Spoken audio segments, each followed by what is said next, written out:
Aproveitando a experiência adquirida em outros planos econômicos, o vigor de uma democracia que ganhava maturidade e um cenário internacional amplamente favorável, o Brasil finalmente conquista a almejada estabilidade. No terceiro e último bloco do Repórter Senado, uma breve história do Plano Real.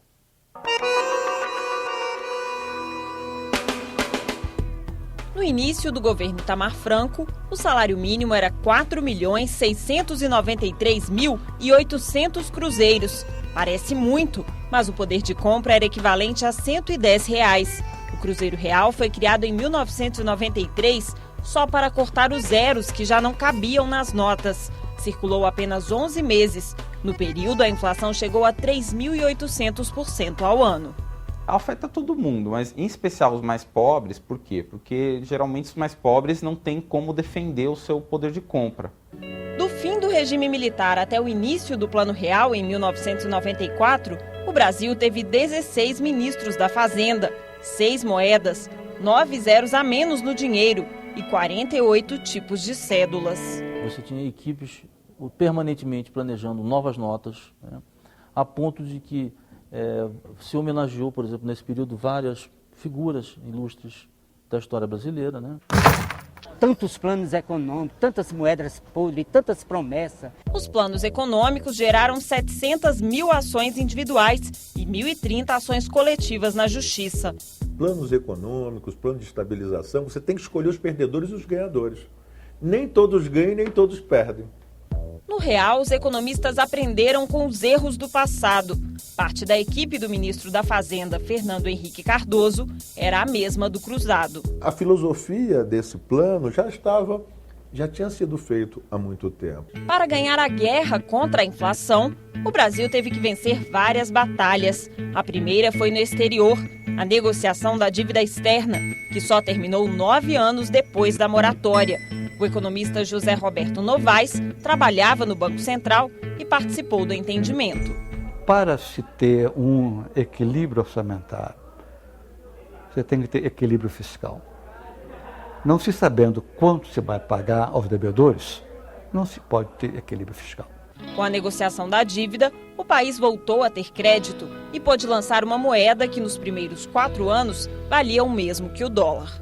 Liquidez internacional abundante, o Brasil podia se endividar em moeda estrangeira, né? Então nós poderíamos incorrer, como de fato incorremos, em vários anos de déficit em conta corrente, né? Sem que isso gerasse uma pressão para um realinhamento da taxa de câmbio que, na fase inicial do Plano Real, certamente mataria o plano.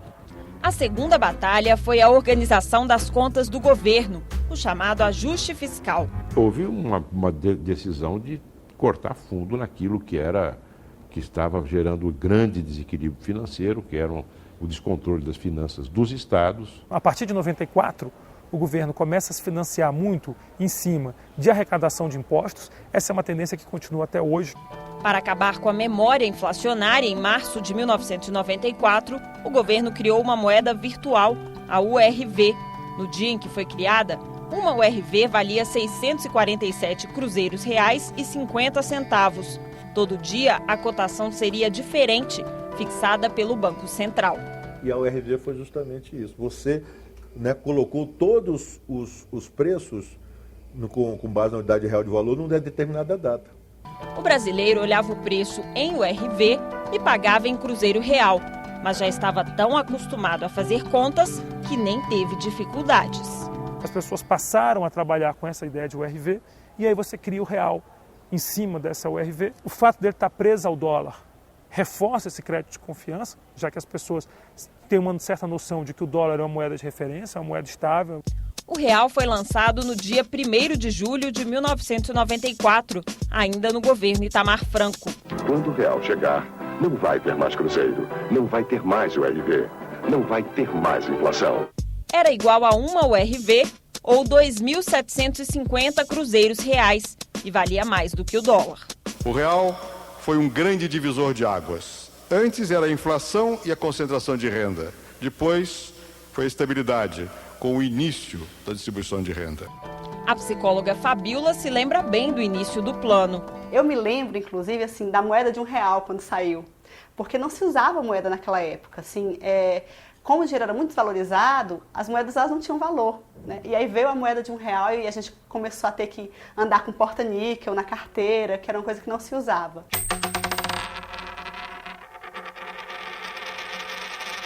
O real garantiu a Fernando Henrique Cardoso a eleição para presidente em primeiro turno. O apoio popular ao fim da inflação era muito forte. Para consolidar a estabilidade econômica, Fernando Henrique fez reformas no Estado. As privatizações eram a grande polêmica. Cada privatização aqui no Brasil, quando acontecia, eram batalhas campais. Eu não era mais presidente da ONU, mas participei. Eu me lembro da privatização da Vale do Rio Doce, foram manifestações e manifestações. As diversas crises que o Brasil enfrentou provam que a estabilidade é duradoura. Em 1997, os juros ultrapassaram os 40%, mas a taxa elevada não evitou a fuga de dólares, que acabou com o câmbio fixo. O grande problema do regime de câmbio controlado, como nós tínhamos no Plano Real, é que o governo se compromete com um certo valor para o câmbio, ou uma certa margem de valor. À medida que o mercado passa a achar que esse valor não vai ser obtido, o mercado começa a apostar contra o governo. Em 1999, o Brasil adotou o tripé da política econômica que funciona até hoje: câmbio flutuante, superávit primário e metas de inflação.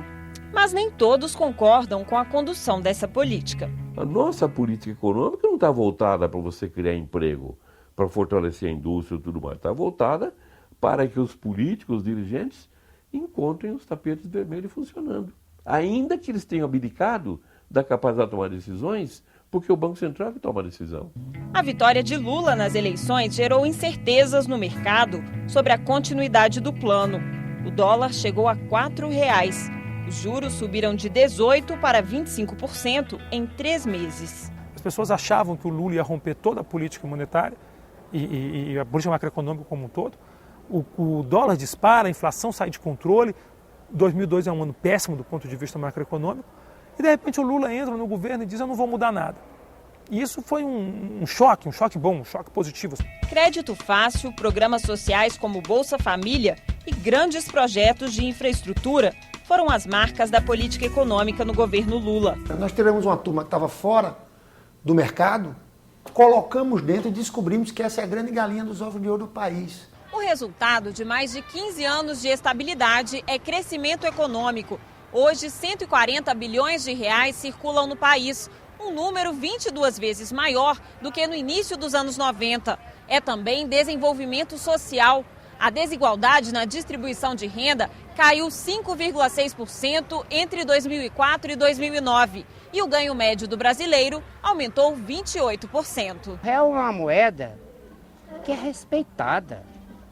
Ela não é uma moeda falida, ela não é uma moeda podre, ela é uma moeda que tem lastro, ela é uma moeda que venceu, é uma moeda que convenceu. Eu acredito, sinceramente, que o Brasil está se tornando um país forte e competitivo, né? E eu espero que as coisas continuem assim. E sem dúvida isso começou com o Plano Real. Este foi o Moeda Brasileira. O programa que você acaba de assistir também está disponível na internet pelo endereço www.senado.gov.br/TV. E até a nossa próxima edição.